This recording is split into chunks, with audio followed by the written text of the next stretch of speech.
انہوں نے جو اسٹوڈنٹس ہے ان کو دیے گئے کوئز پیپر میں بہن بھائی کے پاکیزہ مقدس رشتے کے بیچ حوث کی آگ جلائی، اور وہ بھی اس ملک میں جو بنا ہی اسلام کی بنیاد پر ہو۔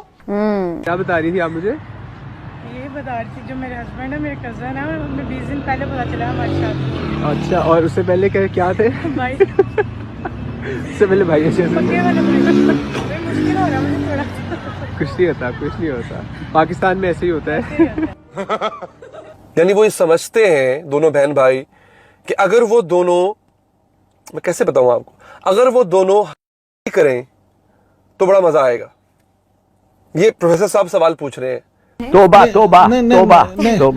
مجھے کیا لاکھوں روپے تنخواہ لینے والے پروفیسر اور یہ جو لاکھوں روپے فیسیں دینے والے جو اسٹوڈنٹس ہیں ان کو گوگل سے کوئی بھی مواد اٹھا کر کوئز پیپر میں چھاپ دیا جائے گا، دے دیا جائے گا؟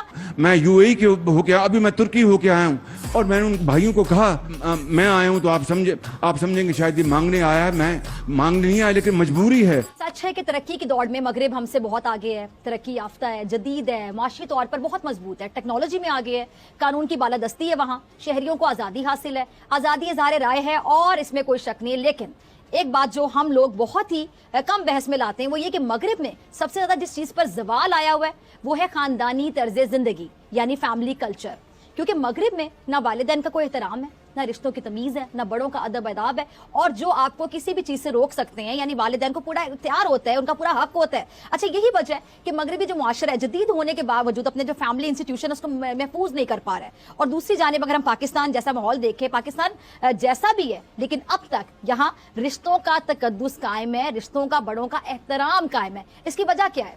کیونکہ یہ اسلامی جمہوریہ پاکستان ہے، اور ہمیں اپنے بزرگوں سے، اپنے دین سے نسل در نسل یہ روایات منتقل ہوتی آئی ہیں جو ہمارے معاشرے کا ایک حسن ہے، جسے جدید ترین ترقی یافتہ مغربی کلچر شدت سے محسوس کرتا ہے، مگر اب تک وہ اس سے محروم ہے۔ مگر بدقسمتی دیکھیے کہ یہ ایک چیز جو ہمارے پاس بچ گئی ہے وہ بھی خطرے میں دکھائی دیتی ہے۔ یہ آپ کو پتا ہے اب اسلام آباد کی کامسٹس یونیورسٹی میں کیا ہوا ہے؟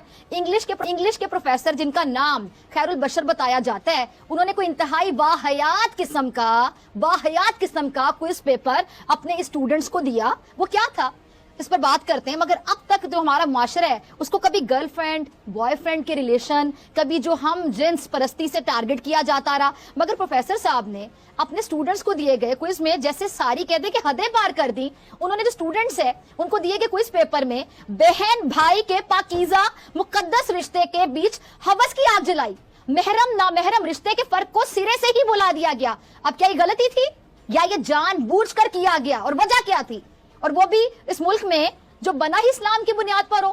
کیا اسلامی جمہوریہ پاکستان میں اس قسم کے کوئز پیپر، سوال، سوچ اور بحث کی گنجائش ہے؟ وہ بھی یونیورسٹیز میں جہاں اسٹوڈنٹس کی ذہن سازی ہو رہی ہوتی ہے؟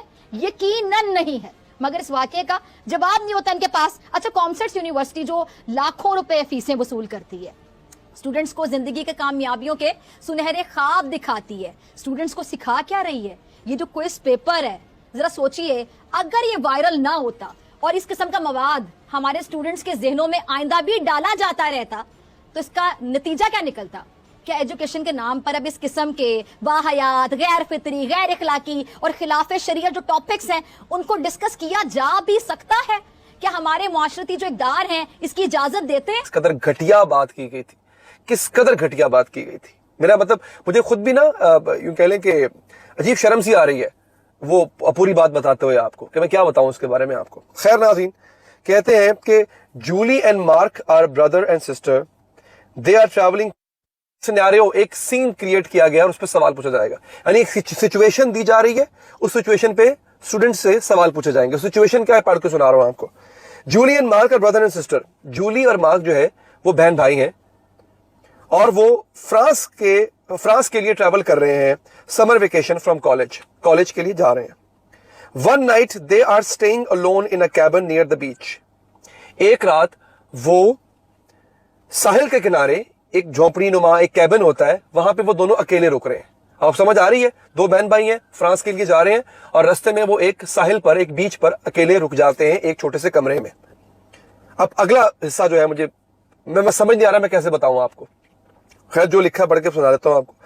They decide that it would be interesting and fun if they tried making love۔